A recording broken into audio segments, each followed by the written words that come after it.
Welcome to Many Voices, Many Visions. I'm your host, Norma Holland. As spring progresses, your thoughts may turn to home improvement, but after deciding what you want and how much you can afford, you have the job of finding a qualified contractor, not the easiest of jobs. So how do you choose, given that there are so many people to choose from?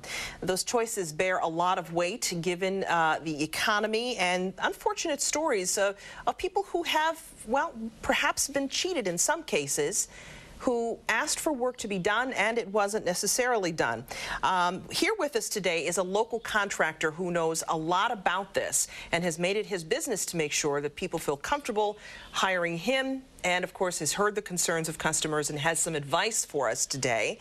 Frank E. Page of Frank E. Page Remodeling, Painting, and Decorating joins us in studio. Thanks for joining us. Thanks for having me. It's my pleasure. Frank, you've been doing this for 39 years. 39 years, yes. So you've seen a lot of many customers and different scenarios, and we know that, well, older adults today stay in their homes longer than they used to.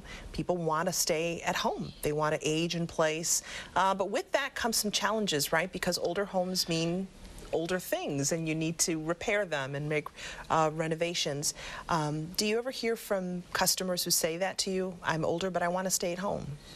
It's interesting you make that point, because we just completed a remodeling project where it's an older couple, and they want to stay in their house a little bit longer, as you said. They have a two-story house. So what we did is we converted a powder room into a full bathroom on the first floor. Okay. And the plans for the future are to build a bedroom and a first floor master suite. Wow. So yes, that is correct. A lot of requests for that. People probably come to you and say, you know, for you, trustworthiness as far as your business is concerned is so important in getting people to trust you, right? And how do you work to kind of ease those concerns with people right up front? You know, that's a good question, and you're right. I think that all of us as consumers are looking for that ultimate goal, trying to finding someone that they can trust, that's going to be fair, that they can get along with.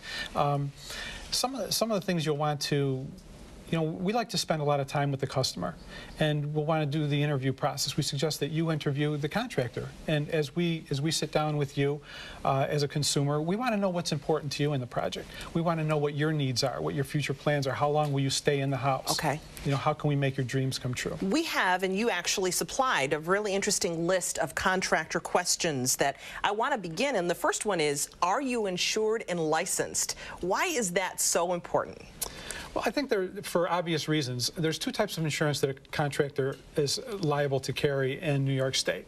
The first is general liability, and what that does is that protects you from liabilities against if anything were to break on the house, or if there was a catastrophe, the house burned down or whatever. You want to select a contractor that has high limits of general liability.